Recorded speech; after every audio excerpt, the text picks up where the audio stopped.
Hi welcome all. നമുക്ക് മറ്റൊരു video നമുക്കിവിടെ പരിചയപ്പെടാം. ഈ ഒരു വീഡിയോയിൽ നമ്മൾ ഡിസ്കസ് ചെയ്യാൻ പോകുന്നത് ഇപ്പോൾ ഒരു ഫേസ്ബുക്ക് പേജ് ഉപയോഗിച്ചുകൊണ്ട് നമുക്ക് എങ്ങനെയാണ് ആഡ്സ് മാനേജർ ഓപ്പൺ ചെയ്യാൻ പറ്റുക, പരസ്യങ്ങൾ എങ്ങനെ ചെയ്യാൻ പറ്റും എന്നുള്ളതാണ്. അപ്പോൾ നോർമലി നമ്മൾ നോക്കുകയാണെന്നുണ്ടെങ്കിൽ ഒരു കഴിഞ്ഞ വീഡിയോസിലൊക്കെ നമ്മൾ പറഞ്ഞിട്ടുണ്ടായിരുന്നു ഫേസ്ബുക്ക് അക്കൗണ്ട് ഉണ്ടെങ്കിൽ മാത്രമേ ഫേസ്ബുക്ക് പേജ് ഓപ്പൺ ചെയ്യാൻ സാധിക്കുള്ളൂ അല്ലേ. ഓക്കെ, അപ്പോൾ നമുക്കിവിടെ ഒരു ഫേസ്ബുക്ക് പേജാണ് ഓപ്പൺ ചെയ്തിട്ടുള്ളത്. ഈ പേജിൽ നമുക്ക് എങ്ങനെയാണ് ആഡ്സ് മാനേജർ, അതായത് അഡ്വർടൈസ്മെന്റ് ക്രിയേറ്റ് ചെയ്യാൻ പറ്റുന്ന ഓപ്ഷനിലേക്ക് എത്തുക എന്നുള്ളത്. അതിന് നമുക്ക് പറയാൻ പറ്റുന്നത് പ്രൊഫഷണൽ ആഡ്സ് മാനേജർ എന്നാണ്. ഇവിടെ നമുക്ക് നോക്കിക്കഴിഞ്ഞാൽ ക്രിയേറ്റ് ആഡ്സും ആഡ് സെന്റർ ഒക്കെ ഉണ്ട്. അത് നോർമൽ ഡാഷ്ബോർഡ് ആയിരിക്കും. പ്രൊഫഷണൽ ആഡ്സ് മാനേജറിലേക്ക് എത്തണമെന്നുണ്ടെങ്കിൽ നമുക്ക് മെറ്റാ ബിസിനസ് സ്യൂട്ട് ഓപ്ഷൻ ഒരു വേ ആണ്. ഈ മെറ്റാ ബിസിനസ് സ്യൂട്ട് ഓപ്ഷനിൽ ക്ലിക്ക് ചെയ്ത് കഴിഞ്ഞാൽ നമുക്ക് ആഡ്സ് മാനേജറിലേക്ക് എത്താം. അതുപോലെ തന്നെ നമുക്ക് നമ്മുടെ പ്രൊഫൈലിൽ ഇവിടെ ഏറ്റവും കോർണർ സൈഡിൽ ഈ പ്രൊഫൈൽ അക്കൗണ്ടിൽ പോയി കഴിഞ്ഞാലും നിങ്ങൾക്ക് താഴേക്ക് വന്നാൽ ഇവിടെ അഡ്വർടൈസിങ് എന്ന് പറയുന്ന ഓപ്ഷൻ ഉണ്ട്. ഈ അഡ്വർടൈസ്മെന്റിൽ ക്ലിക്ക് ചെയ്താലും നിങ്ങൾക്ക് ആഡ്സ് മാനേജറിലേക്ക് എത്താവുന്നതാണ്. ഓക്കെ, പിന്നെ അതല്ലെങ്കിൽ നിങ്ങൾക്ക് ഇവിടെ ആഡ് സെന്റർ ഒക്കെ ഉണ്ട്. നോർമൽ ഓപ്ഷൻ ആണ്. ഇവിടെ പോയാലും നിങ്ങൾക്ക് ആഡ് സെന്റർ ഉണ്ട്. എനിവേ നമുക്ക് ജസ്റ്റ് ഒന്ന് മെറ്റാ ബിസിനസ് സ്യൂട്ട് ജസ്റ്റ് ഒന്ന് ഓപ്പൺ ചെയ്യാം. ഞാൻ റൈറ്റ് ബട്ടൺ ക്ലിക്ക് ചെയ്ത് open link in new tab കൊടുക്കുകയാണ്. ഓക്കെ, അപ്പോൾ റൈറ്റ് ബട്ടൺ ക്ലിക്ക് ചെയ്തപ്പോൾ നമുക്ക് ഫേസ്ബുക്ക് പേജിന്റെ തന്നെ നമുക്ക് എൻറ്റയർ ഡീറ്റെയിൽസ് കിട്ടുന്ന ഒരു ഓപ്ഷനാണ് മെറ്റാ ബിസിനസ് സ്യൂട്ട് എന്ന് പറയുന്നത്. തൊട്ട് ഈ സൈഡിൽ പോയി കഴിഞ്ഞാൽ നമുക്കിവിടെ ആഡ്സ് മാനേജർ കാണാമല്ലേ. മാത്രമല്ല നമുക്ക് നിറയെ നിങ്ങൾക്ക് ഒരു 4-5 ഫേസ്ബുക്ക് പേജുകളൊക്കെ ഉണ്ടെങ്കിൽ അതിവിടെ നിങ്ങൾക്ക് ഓപ്പൺ ചെയ്ത് കഴിഞ്ഞാൽ ഇതുപോലെ നിങ്ങൾക്ക് ഓപ്ഷൻ കിട്ടുന്നതായിരിക്കും. പിന്നെ ഒരുപാട് ഡീറ്റെയിൽസ് ഇവിടെ കാണുന്നുണ്ട്. എനിവേ നമുക്ക് ആഡ്സ് മാനേജർ ഓപ്പൺ ചെയ്യാം. ആഡ്സ് മാനേജർ ജസ്റ്റ് ക്ലിക്ക് ചെയ്യുക. ക്ലിക്ക് ചെയ്യുന്ന സമയത്ത് account overview, campaigns, audience, billing and payments, ads reporting. Okay, നമുക്ക് വേണ്ടത് ക്യാമ്പയിൻസ് ആണ്. ക്യാമ്പയിൻസ് എന്ന് പറഞ്ഞാൽ പരസ്യങ്ങൾ ചെയ്യാനുള്ള വിൻഡോ ഓപ്പൺ ആവണമെങ്കിൽ ക്യാമ്പയിൻസ് ഓപ്പൺ ചെയ്യണം. അത് നിങ്ങൾക്ക് ഓപ്പൺ ചെയ്താൽ മാത്രമേ ടൈപ്സ് ഓഫ് അഡ്വർടൈസ്മെന്റ് നിങ്ങൾക്ക് കാണാൻ പറ്റുള്ളൂ. ഓക്കെ, പിന്നെ ഓഡിയൻസ് ഉണ്ട്. നിങ്ങൾ ടാർഗറ്റഡ് ഓഡിയൻസിനെ ഫിക്സ് ചെയ്യാം. ബില്ലിംഗ് ആൻഡ് പേയ്മെന്റ്സ് ഓപ്ഷൻ ഉണ്ട്. ആഡ്സ് റിപ്പോർട്ടിംഗ് ഉണ്ട്. എനിവേ നമുക്ക് ക്യാമ്പയിൻസ് ഒന്ന് ജസ്റ്റ് ക്ലിക്ക് ചെയ്യാം. ഓക്കെ, ക്യാമ്പയിൻസ് ക്ലിക്ക് ചെയ്യുമ്പോൾ നെക്സ്റ്റ് വിൻഡോ ഓപ്പൺ ചെയ്യുന്നുണ്ട്. ആ വിൻഡോയിൽ നമുക്ക് കാണാൻ പറ്റും. ഇതുപോലെയാണ് നമുക്ക് കാണാൻ പറ്റുക അല്ലെ.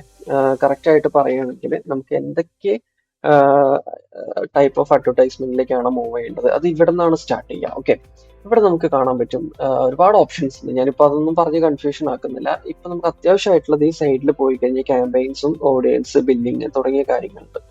പേയ്മെന്റ് ചെയ്യണം, പേയ്മെന്റ് ഓപ്ഷൻസ് ഒക്കെ ഇവിടെ നിന്ന് കിട്ടാം. ഓക്കെ, അപ്പൊ അത്രയും ഇപ്പൊ നോക്കിയാൽ മതി.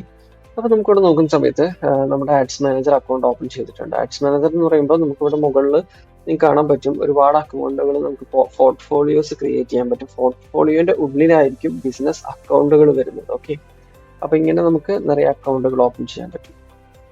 ഇപ്പോൾ എക്സാമ്പിൾ നോക്കുകയാണെന്നുണ്ടെങ്കിൽ നിങ്ങൾക്കൊരു അഡ്വർടൈസ്മെന്റ് ക്രിയേറ്റ് ചെയ്യണമെന്നുണ്ടെങ്കിൽ ഫസ്റ്റ് ചെയ്യേണ്ട പ്രോസസ്സാണ് ഞാൻ പറഞ്ഞത്. ആഡ്സ് മാനേജർ ഓപ്പൺ ചെയ്യുക. അതാണ് ആഡ്സ് മാനേജറിന്റെ ഡാഷ്ബോർഡ്. ഓക്കെ, കൂടുതലായിട്ടുള്ള വീഡിയോസ് നമ്മൾ എന്ത് ചെയ്യും, മറ്റു വീഡിയോസിൽ നമുക്ക് brand awareness advertisement, WhatsApp advertisement, lead generation advertisement, ഇതൊക്കെ നമ്മൾ മറ്റൊരു വീഡിയോയിൽ നമുക്ക് ഇതുപോലെ തന്നെ കറക്റ്റ് ആയിട്ട് നമുക്ക് എക്സ്പ്ലെയിൻ ചെയ്യാം.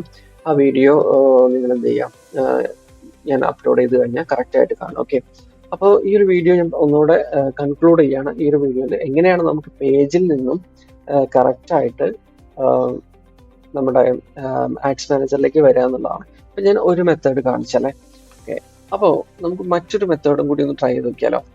അതായത് ഞാൻ നേരത്തെ പറഞ്ഞു ഇപ്പൊ കഴിഞ്ഞതിൽ നമ്മൾ ഓപ്പൺ ചെയ്ത മെറ്റാ ബിസിനസ് സ്യൂട്ട് വഴിയാണ് അല്ലെ. അപ്പൊ ഞാൻ വീണ്ടും തിരിച്ച് നമ്മുടെ ഫേസ്ബുക്ക് പേജിലേക്ക് വന്നിട്ടുണ്ട്. ഇവിടെ എത്തിയതിനു ശേഷം ഞാൻ പറഞ്ഞു ഇവിടെ ഒരു ഓപ്ഷൻ ഉണ്ട്. റൈറ്റ് സൈഡിൽ താഴെ പോയ അഡ്വർടൈസിങ്ങിന്റെ ഓപ്ഷൻ ഉണ്ട്. അത് ജസ്റ്റ് ക്ലിക്ക് ചെയ്യാം. ഞാൻ അഡ്വർടൈസിങ്ങിന്റെ ഓപ്ഷൻ ക്ലിക്ക് ചെയ്ത സമയത്ത് ഇതാണ് നമ്മളുടെ ഫേസ്ബുക്കിന്റെ ബിസിനസ് പ്ലാറ്റ്ഫോം. ഈ ഒരു പ്ലാറ്റ്ഫോമിലേക്കാണ് വരിക. ആക്ച്വലി ഈ ഒരു പ്ലാറ്റ്ഫോമിലേക്ക് എത്തിക്കഴിഞ്ഞാൽ facebook.com/business എന്നാണ് ഇതിന്റെ ആക്ച്വലി ഇതിന്റെ URL. ഇവിടെ ശ്രദ്ധിച്ചാൽ മനസ്സിലാവും. ഇവിടെ വന്നു കഴിഞ്ഞാൽ നിങ്ങൾക്ക് ഗെറ്റ് സ്റ്റാർട്ടപ്പിൽ പോയി കഴിഞ്ഞാൽ ഫേസ്ബുക്കിന്റെ എല്ലാ ഓപ്ഷനും ഇവിടെ കിട്ടും. ഐ മീൻ മെറ്റയുടെ അണ്ടറിലാണ് ഫേസ്ബുക്ക് വരുന്നത്. ഇൻസ്റ്റാഗ്രാം, വാട്സപ്പ് ഒക്കെ വരും. സോ മെറ്റ എന്നുള്ള ഈ ഒരു പ്ലാറ്റ്ഫോമിൽ എത്തുന്ന സമയത്ത് നമുക്ക് ഇത്രയും ഓപ്ഷൻസ് ഇവിടെ കാണാൻ പറ്റും. ഓക്കെ, ഏതൊക്കെ ആപ്സ് ആണ്, ബിസിനസ് ടൂൾസ്, അതുപോലെ തന്നെ ബിസിനസ് ഗോൾസ്, എന്തൊക്കെ ടൈപ്പ് ഓഫ് ബിസിനസ് ഗോൾസ് നിങ്ങൾക്ക് എടുക്കാൻ പറ്റും. അഡ്വർടൈസ്മെന്റിൽ വരുന്ന സമയത്ത് നിങ്ങൾക്ക് explore meta ads solutions, create ad. ഈ ക്രിയേറ്റ് ആൻഡ് ആഡിൽ പോയി കഴിഞ്ഞാൽ നിങ്ങൾക്ക് മറ്റേ go to ads manager open ചെയ്യാൻ പറ്റും. ഓക്കെ, അപ്പൊ ഈ രണ്ട് മെത്തേഡിലൂടെ നിങ്ങൾ ഓപ്പൺ ചെയ്യുകയാണെന്നുണ്ടെങ്കിൽ ഏറ്റവും ബെസ്റ്റ് ആയിരിക്കും ആഡ്സ് മാനേജറിലേക്ക് എത്താൻ വേണ്ടിയിട്ട്. അപ്പൊ എനിവേ ഈ ഒരു വീഡിയോ നിങ്ങൾ മനസ്സിലായിട്ടില്ലെങ്കിൽ ഒന്നുകൂടെ കാണുക, ലേൺ ചെയ്യുക. ഓക്കെ, അപ്പോൾ ബിഗിനേഴ്സ് ആണെന്നുണ്ടെങ്കിൽ എപ്പോഴും ഇതൊരു വലിയ ഡൗട്ടാണ് എങ്ങനെയാണ് ഓപ്പൺ ചെയ്യാന്നുള്ളത്. കാരണം ഫസ്റ്റ് ടൈം ഓപ്പൺ ചെയ്യും, പിന്നെ നോക്കുന്ന സമയത്ത് ഇത് എങ്ങനെയാണെന്നുള്ള കൺഫ്യൂഷൻ ആവും. സോ അവർക്ക് വേണ്ടിയിട്ടുള്ള ഒരു വീഡിയോ ആണിത്. ഓക്കെ, അപ്പോൾ നിങ്ങൾക്ക് എന്തെങ്കിലും ഡൗട്ട് ഉണ്ടെങ്കിൽ കമന്റ് ചെയ്യുക. കൂടുതൽ കാര്യങ്ങൾ മറ്റുള്ള വീഡിയോസിൽ ഞാൻ പറയുന്നതായിരിക്കും. Okay, thank you all.